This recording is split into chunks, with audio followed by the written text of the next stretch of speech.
I feel like the network is a place to pause and listen and to consent to learn in public.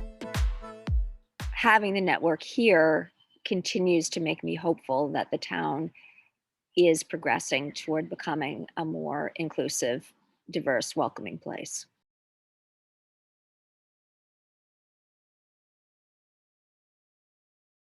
So when we started, there were basically, a core group of 15 people, and we met and shared stories and shared learnings and worked closely together. I think there were some major milestones. The first one was when we moved out of my house, all the records, my file cabinets and everything. And that was in 2002. And that was just sort of life-changing. And we had someone working 9 hours a week. That was a big deal. The Cummings Foundation gave us what they called a One World grant. And we were able to hire a part-time executive director. That was huge. And we moved out of the First Congregational Church to a street level little office on Winchester Place. And then in 2014, the Cummings Foundation gave us a 10-year $1 million grant. And we were able to hire a full-time executive director. And we moved eventually to the office where we are now.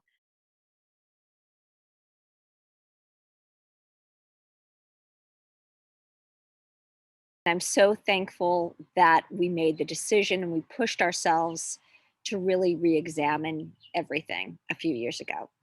Initially, we just set out to revise the mission statement, but in that process, we realized that maybe we really needed to make a broader shift. And perhaps Winchester Multicultural Network as a name didn't really reflect who we were and the work that we were doing and what we aspired to be. So we played around with the idea of using justice or social justice somewhere in our tagline, and then we just decided to embrace it in our name. And I'm so glad that we did, that we have social justice front and center to really reflect the work that we do.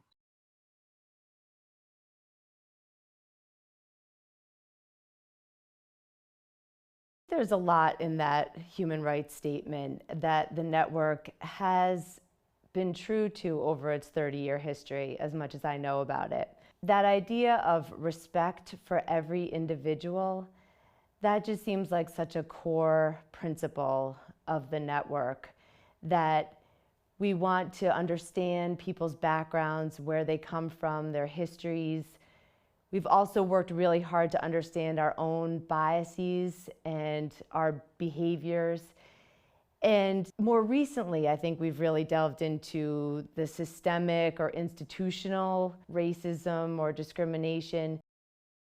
I learn a lot from Network for Social Justice. The meetings I attend, tremendous collaborations and appreciations among either it's the board members or committee members or with everyone that, all the volunteers in this organization. They're just, I see the collaboration appreciations everywhere, and I think that made a tremendous difference. And so I've been trying to learn and borrow that, into the organizations that I'm part of as well. And I think that I'm grateful.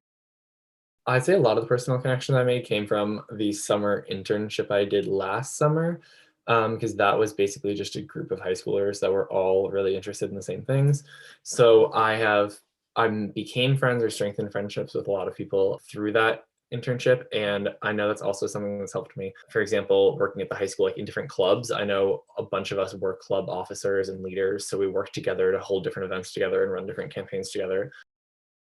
What I really value about the Network for Social Justice, my time working with them, was the community that it created. It really, as a student, I felt like I had a very, very strong voice, and it gave me a lot of confidence. Like I had always been unsure of my own opinions, of my own place, and having a group of very strong, like motivated adults around me, just telling me like, no, your like ideas are very valid. They're very, it gave me so much confidence, and it made me realize, I was like, it doesn't matter how young you are. It doesn't matter like how much experience you've had. You have a place, and we all have a place in terms of like creating a change in our community.